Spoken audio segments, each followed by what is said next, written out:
Siguro napapanahon na para malaman niyo na ang totoo kung bakit may samaan ng loob kay Tito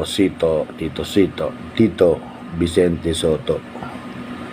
Kasi alam nyo, nung pa-last term ako ng konsehal, kinausap niya ako kung pwede daw yung Castelo na konsehal ipalit sa akin. Pero ayaw ni Joy Belmonte, ni Vice Mayor Joy Belmonte, kasi mas gusto niya ako kaysa dun sa Castelo.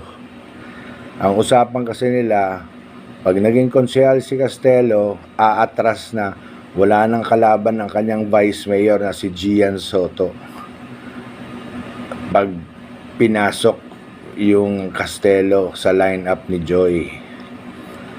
Kinausap ko si Joy. Sabi ko, no. Sabi ni Joy sa akin, no, Anjo, I want you. Ikaw ang gusto kong konsehal.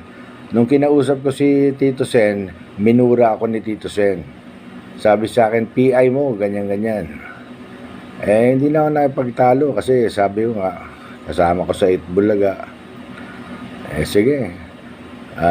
Ano na lang ako, tatrabaho na lang ako sa Itbulaga. Yung pangalawang kasalanan sa akin ni Tito Sotto, na tinuring ko siyang kapatid, minsan nga tinuturing ko siyang ama, nung binakbakan ako ni Raffy Tulfo. Yung mga kasinungalingan ni Raffy Tulfo, nung ako po natulpo, yung kapatid ko naman yan tinulpo, hindi naman ako nandun lang ako Mas sikat lang kasi ako sa kapatid ko, kasi kaya ako ang diniin ni Raffy Tulfo. Din yung eskwelahan sa Lucena, na mali-mali ang bintang, mali-mali ang pinalabas, camera kami. Pero kung papanoorin mo mabuti, kinuwartahan lang kami ni Raffy Tulfo. Ang sama ng loob ko noon kasi hindi man lang ako tinulungan nitong Tito Sotto. Anong klaseng kaibigan yun? Mabuti pa si Tony Tobera, tinanong ako, Anjo, ano yun? Sabi ko, wala yun sir, mga invento lang nila yun. Totoo naman ang sinasabi ko, anong sasabihin ko? May papeles yung building namin, lumipat lang kami ng location, kaya natagalan yung, the school was legal. Na late lang yung pero pinalabas ni Tulfo, illegal. O sayang yung mga estudyante pinag-aaral namin ng libre. Ano nangyari? Wala na ng eskwela, nagsarado na. Imbis na makatulong kami, ganun kasama ang ugali ng Raffy Tulfo. Kumita lang, makagamit ng tao, gumawa ng kwento, kumita. Yan.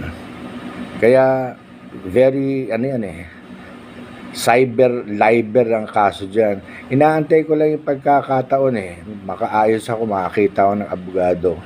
Pero, si Mr. Tobera, buti pa siya, tinanong ako, sabi ko, sir, okay lang yan, wala yan. Wala akong demanda. Wala akong kahit anong reklamo. Bakit? Kasi yung eskwela namin maayos. Meron ba naman eskwela na 13 years nang umaandar tapos illegal? Hinanapan lang ng butas nitong Raffy Tulfo.